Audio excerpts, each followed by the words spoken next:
స్పీడ్గా పోవడం, రోడ్డు మీద జాగ్రత్తగా ఉండకపోవడం బాధ అనిపిస్తుంది.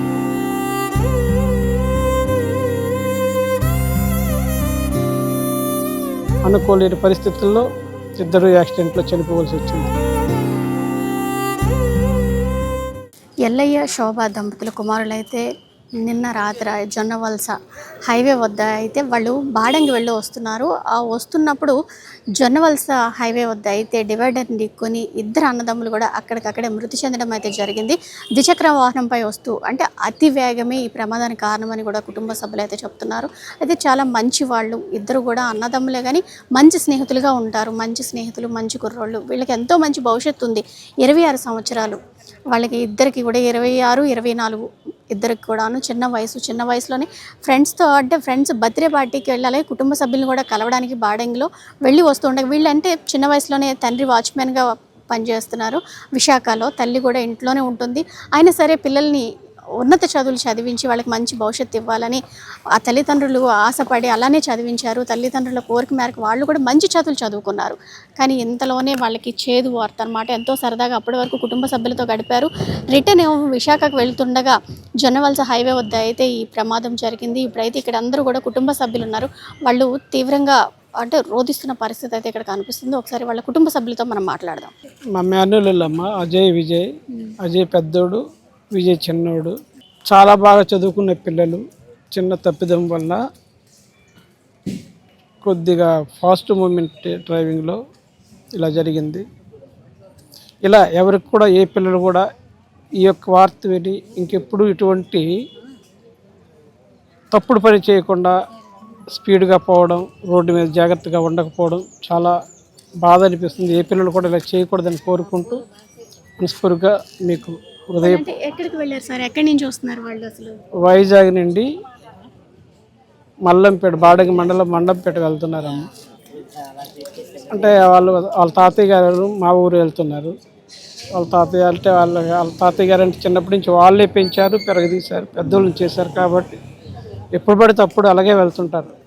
కాకపోతే ఇప్పుడు అనుకోకుండా అది దైవ నిర్ణయమో వాతావరణ సృష్టిలో తెలియదు, కానీ అనుకోలేని పరిస్థితుల్లో ఇద్దరు యాక్సిడెంట్లో చనిపోవాల్సి వచ్చింది. ఏం చేస్తున్నారు సార్? అంటే వాళ్ళు ఏం చదువుకున్నారు?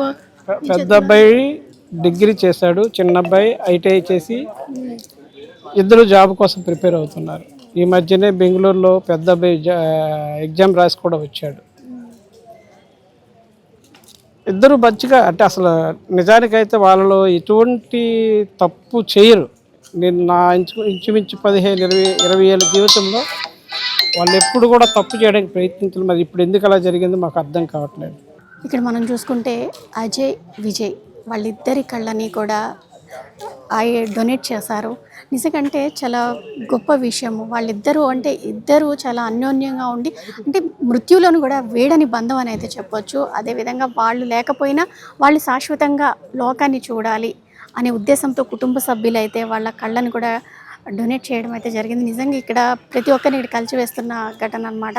వాళ్ళు మా మధ్యన లేకపోయినా ఎక్కడో దిక్కున వాళ్ళైతే క్షేమంగా ఉంటారు, మమ్మల్ని చూస్తూనే ఉంటారని కుటుంబ సభ్యులు ఆశతో అంటే అంత నిరాశ దుఃఖంలో కూడా వాళ్ళ కళ్ళని డొనేట్ చేయడం నిజంగా అభినందనీయమని అయితే మనం చెప్పొచ్చు. విజయ్ కుమార్ అలానే అజయ్ కుమార్ ఇద్దరి కళ్ళని కూడా డొనేట్ చేయడం జరిగింది. ఐ డొనేషన్ సెంటర్కి అయితే ఇవి ఇప్పుడే సేకరించారు. వాళ్ళకి ఆర్నియావిను మనతో మన యొక్క అవయవాలు ఉపయోగపడేటప్పుడు ఏ మనిషి అయినా అంటే సహజంగా మరణం అనేది సహజం అందరికీ. అది ఇప్పుడు ఎలాగ వస్తుందో తెలియదు, కానీ ఒకవేళ మన యొక్క అవయవాలు ఏవైనా చనిపోయేప్పుడు ఉపయోగపడితే దాన్ని దానం చేయడమే. ఎందుకంటే నువ్వు పోయేది కాక నీతో పాటు 20-30 మందిని రక్షించేవాడు అవుతున్నావు. మరణం అనేది సహజం కాబట్టి మరణ సమయంలో నీ యొక్క అవయవాలు ఇతరులకు ఇవ్వడం వల్ల నీలో ఉన్న యొక్క మంచితనం వాళ్ళ ద్వారా చూడగలవు, ప్రపంచానికి చూపెట్టగలవు.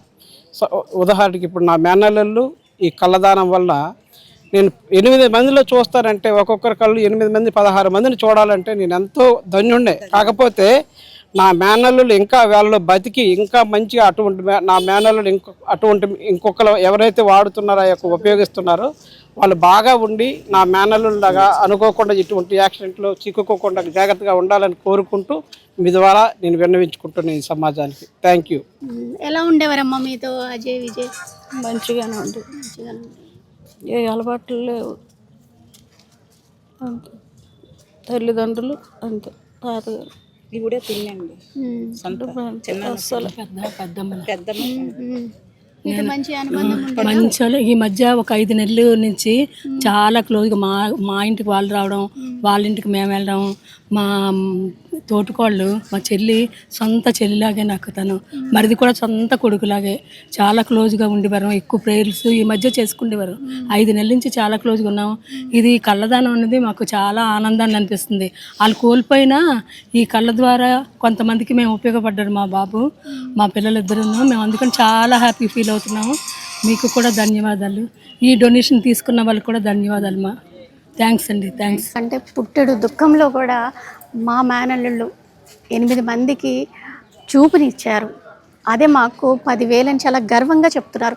ఇటువంటి వాళ్ళని చూసి మరికొంతమంది అంటే దుఃఖంలో కూడా మరొక మందికి జీవితాన్ని ఇవ్వాలి, ఆ వాళ్ళ రూపంలోనే వీళ్ళు బ్రతికే ఉంటారు అనే కాన్సెప్ట్తో ప్రతి ఒక్కరు కూడా ముందుకు రావాలి. నిజంగా వీళ్ళు మంచి సందేశం ఇచ్చారు ప్రజలకి. అంటే మా పిల్లలు ఎలాగో చనిపోయారు, వాళ్ళ అవయవాలు మరో కొంతమందికి ఉపయోగపడాలి అని అయితే వీళ్ళు చాలా ధైర్యంగా చెప్తున్నారు. నిజంగా హ్యాండ్స్ ఆఫ్ చెప్పాలి మనం కూడాను.